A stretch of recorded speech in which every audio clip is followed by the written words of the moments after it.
jabeeffadhu kaayyoo kee gubbarra si beeku sin argu keessa kee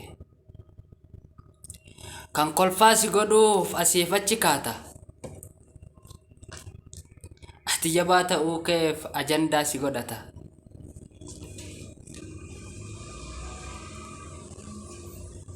kan sin beekne hundaat as bahee si qeeqa kan bakka itti deemu beeku bakka irraa ka'ee bakka gehes beeka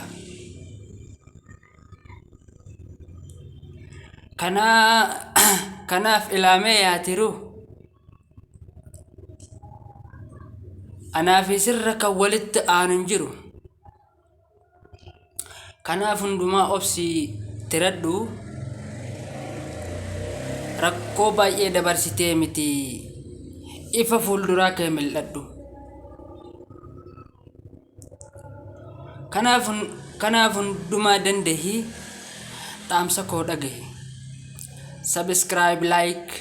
share godhuun maatii keenya ta'a